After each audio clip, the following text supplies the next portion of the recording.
अस्सलाम वालेकुम दोस्तों, मेरा नाम है अली और मैं लाया हूँ आपके लिए एक ब्रांड न्यू चैनल। और इस चैनल में हम बात करेंगे पाकिस्तान की स्टॉक मार्केट के बारे में, शेयर्स के बारे में कि कौन से शेयर्स ऊपर जा रहे हैं, कौन से शेयर्स नीचे जा रहे हैं और स्टॉक मार्केट से हम लोग कैसे प्रॉफिट कमा सकते हैं। सबसे पहले मैं अपना इंट्रोडक्शन कराता चलूँ कि मैं एक स्टॉक इन्वेस्टर हूँ और एक स्टॉक एनालिस्ट हूँ और पिछले 10 साल से लगभग मैं पाकिस्तान स्टॉक एक्सचेंज के साथ जुड़ा हुआ हूँ। तो आइए स्टार्ट करते हैं और आज के वीडियो में हम बात करेंगे पिछले हफ्ते की स्टॉक मार्केट की परफॉर्मेंस के बारे में, जो कि ख़त्म हुआ था 18 सितंबर 2020 को।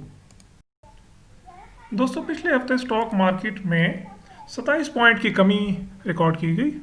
मंडे को 14 सितंबर को स्टॉक मार्केट 42,531 पॉइंट्स के साथ ओपन हुई थी और फ्राइडे को 42,504 पॉइंट्स पे बंद हुई है। तो मोर और लेस हमारी मार्केट स्टैगनेंट रही है पूरा हफ्ता। 0.06% का लॉस हुआ है, जो कि कोई बहुत ज़्यादा सिग्निफिकेंट नहीं है, लेकिन हर स्टॉक की एक अपनी परफॉर्मेंस रही है। कुछ स्टॉक्स ऊपर चढ़ गए हैं, कुछ नीचे गए हैं, जो कि हम आगे वीडियो में बात करेंगे। लेकिन ओवरऑल मार्केट कोई ज़्यादा उसमें इजाफा या कमी देखने में नहीं आई।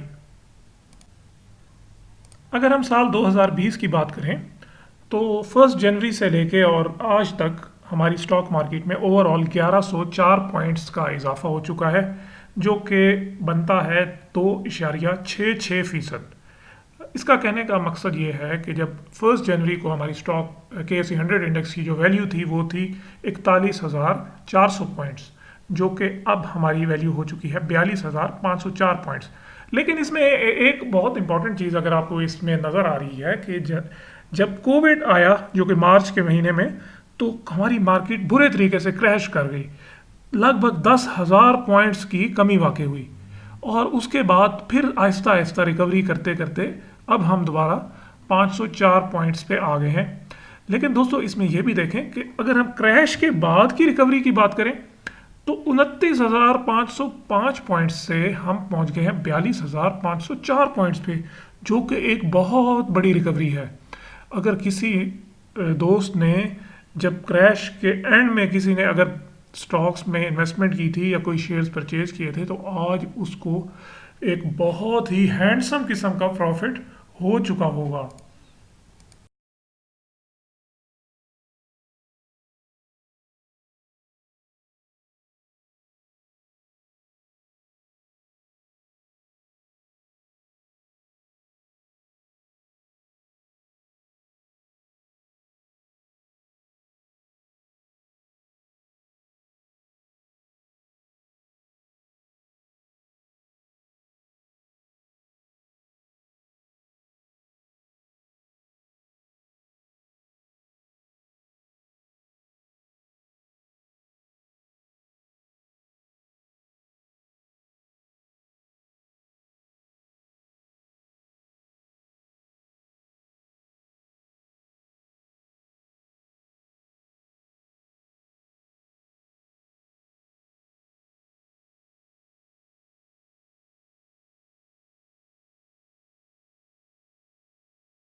अगर हम बात करें पिछले हफ्ते के बिगेस्ट गेनर्स की कि कौन कौन सी कंपनीज थी जिनको सबसे ज़्यादा, जिनके स्टॉक्स की वैल्यू में सबसे ज़्यादा इजाफा हुआ है, तो उसमें जो चीदा चीदा कंपनीज हैं जिनमें सबसे ज़्यादा इजाफा दीवान मोटर्स की वैल्यू में है, जो कि 17.82% है।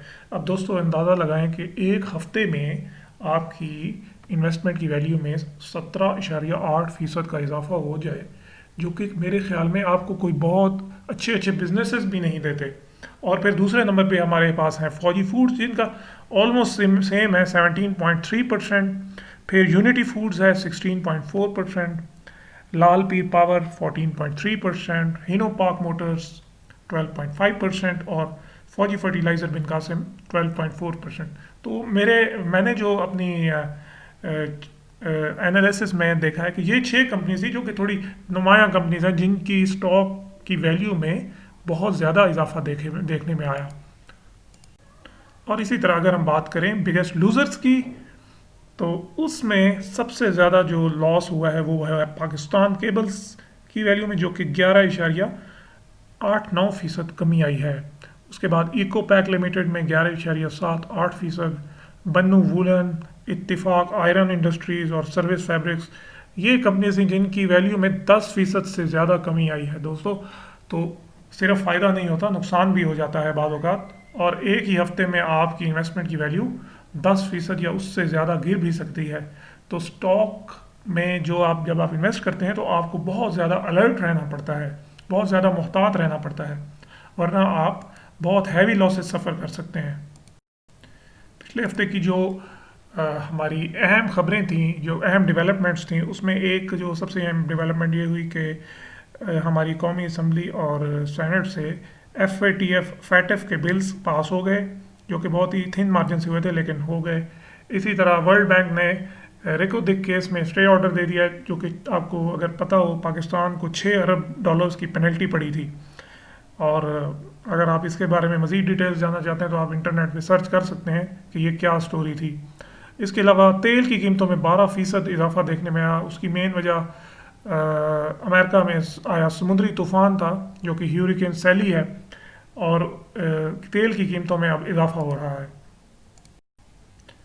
दोस्तों, हम हर वीडियो में किसी एक ख़ास स्टॉक पे एक छोटी सी बात करेंगे। मैं आपको थोड़ा सा बताऊंगा कि उस कंपनी में क्या चल रहा है, और क्या आपको at the end of the video आप खुद डिसाइड कर सकते हैं कि क्या आपको वो एक लक्रेटिव इन्वेस्टमेंट लगती है या नहीं। यह आपका अपना डिसीजन होगा। तो दोस्तों, आज हम बात करेंगे फौजी फूड्स पे, क्योंकि आपने देखा होगा कि फौजी फूड्स की कीमत में इस हफ्ते लगभग अच्छा खासा इजाफा देखने में आया।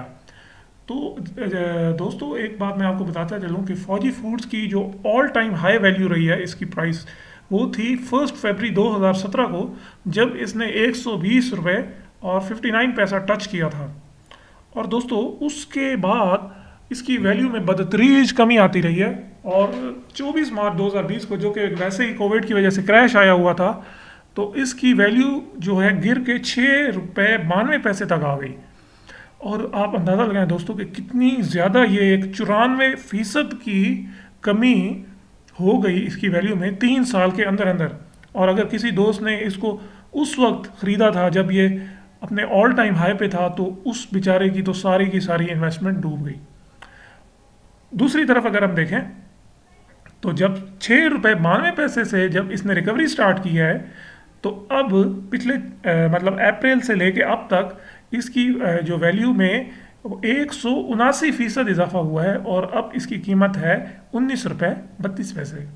इसका कहने का मकसद ये है दोस्तों कि अगर किसी भाई ने 1 लाख रुपए के फौजी फूड्स के शेयर उस वक्त खरीदे जब स्टॉक मार्केट क्रैश हुई हुई थी, तो 6 महीने बाद इस वक्त उसको 2 लाख के लगभग प्रॉफिट हो चुका है।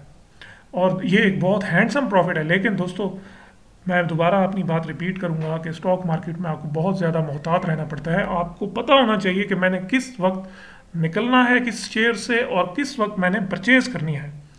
तो दोस्तों, ये चीज़ जिस बंदे को आ जाए, वो फिर स्टॉक मार्केट में उसको कामयाबी से कोई चीज़ नहीं रोक सकती। इसी तरह अब हम देखते हैं, ये चार्ट में मैं आपको शो कर रहा हूँ कि 1 फरवरी को आप देखें 120 रुपये 59 पैसा पे फौजी फूड्स था, और 24 मार्च 2020 को 6 रुपये 92 पैसे पे आ गया। और उसके बाद अब 18 सितंबर 2020 को इसकी वैल्यू थी 19 रुपये 32 पैसे। अगर हम फौजी फूड्स के मेजर प्रोडक्ट्स की बात करें दोस्तों, तो फौजी फूड्स का जो सबसे इम्पॉर्टेंट ब्रांड प्रोडक्ट है वो है नूरपुर मिल्क, जो कि आपको हर सुपर स्टोर पे मिलेगा। इसके अलावा दोस्त टी, इनका एक नया प्रोडक्ट है, जो कि लिप्टन, टपाल और ब्रुक बॉन्ड, इनके मुकाबले में ये लोग लेके आ रहे हैं। और तीसरा जो इम्पोर्टेंट इनका प्रोडक्ट है वो है मस्ट जूसेस। ये ड्रिंक्स हैं जो कि इतने ज़्यादा पॉपुलर तो अभी नहीं है, लेकिन हो सकता है फ्यूचर में हो जाए। और ये मेन इनका बिजनेस है, food production and food marketing. दोस्तों, अगर हम इसी ब्रैकेट की दूसरी कंपनीज के साथ इसकी सेल्स का मुकाबला करें तो ये कहीं भी किसी मुकाबले में ही नहीं है दोस्तों। आप देख सकते हैं ये पिछले 2019 साल की सेल्स का डाटा है और आप देख रहे हैं कि सबसे ज़्यादा नेस्ले पाकिस्तान ने पिछले साल 115 अरब रुपए की उसकी सेल्स हुई थी। दूसरे नंबर पे फ्राइजलैंड कैंपीना है जिसका पुराना नाम एंग्रो फूड्स होता था, जो कि ऑलपर्स और ओमोर आइसक्रीम बनाते हैं। उनकी टोटल सेल्स थी 38.8 अरब रुपए की। और इसके मुकाबले में अगर आप फौजी फूड्स को देखें तो टोटल इनकी सेल्स थी 5.7 अरब रुपए। तो मार्केट में इस वक्त दोस्तों इनका शेयर बहुत कम है और इस वक्त जो कंज्यूमर्स हैं वो प्रेफर करते हैं नेस्ले को, जो कि नेस्ले का मिल्क पैक है, और दूसरे नंबर पे ऑलपर्स को। और दोस्तों इसके थोड़े से मैं आपको की फंडामेंटल्स बताता चलूँ कि इसके पिछले साल की टोटल सेल्स जो थी वो थी 5.7 अरब रुपए की। और जो कंपनी को ऑपरेटिंग लॉस हुआ है, मतलब जो कंपनी ने जो कारोबार किया उसके एंड पे उनको जो लॉस उठाना पड़ा वो था 2.4 अरब रुपए का, जो कि एक बहुत बड़ा लॉस है। उसके बाद जब टैक्स वगैरह निकाल के जो टोटल लॉस बना है वो था 5.8 अरब रुपए। तो दोस्तों आप अंदाज़ा लगाएं कि टोटल सेल्स से भी लॉस की वैल्यू ज़्यादा बढ़ गई, क्योंकि उन्होंने अगर 5.7 अरब की सेल्स की हैं तो इनको जो नेट लॉस हुआ है, जो अखराजात थे, इसका मतलब है वो कहीं जाके इनके 12 अरब रुपए के थे। इस वजह से इनको 5.8 अरब का लॉस हुआ। इसके अलावा जो कंपनी के टोटल असासे हैं, जो टोटल एसेट्स हैं, उनकी वैल्यू है 12.1 अरब रुपए। और जो कंपनी के ऊपर टोटल जो कर्जाजात हैं, जो कंपनी की लाइबिलिटीज़ हैं, वो आप देखें दोस्तों 15.7 अरब रुपए की लाइबिलिटीज़ हैं। तो कंपनी की जो लाइबिलिटीज़ हैं वो उसके एसेट्स से ज़्यादा हैं, जो कि एक बहुत ही ख़तरनाक सूरत हाल है। और इस हिसाब से जो इस वक्त इनके शेयर होल्डर्स की जो इक्विटी की टोटल वैल्यू बनती है वो है -3.6 अरब रुपए।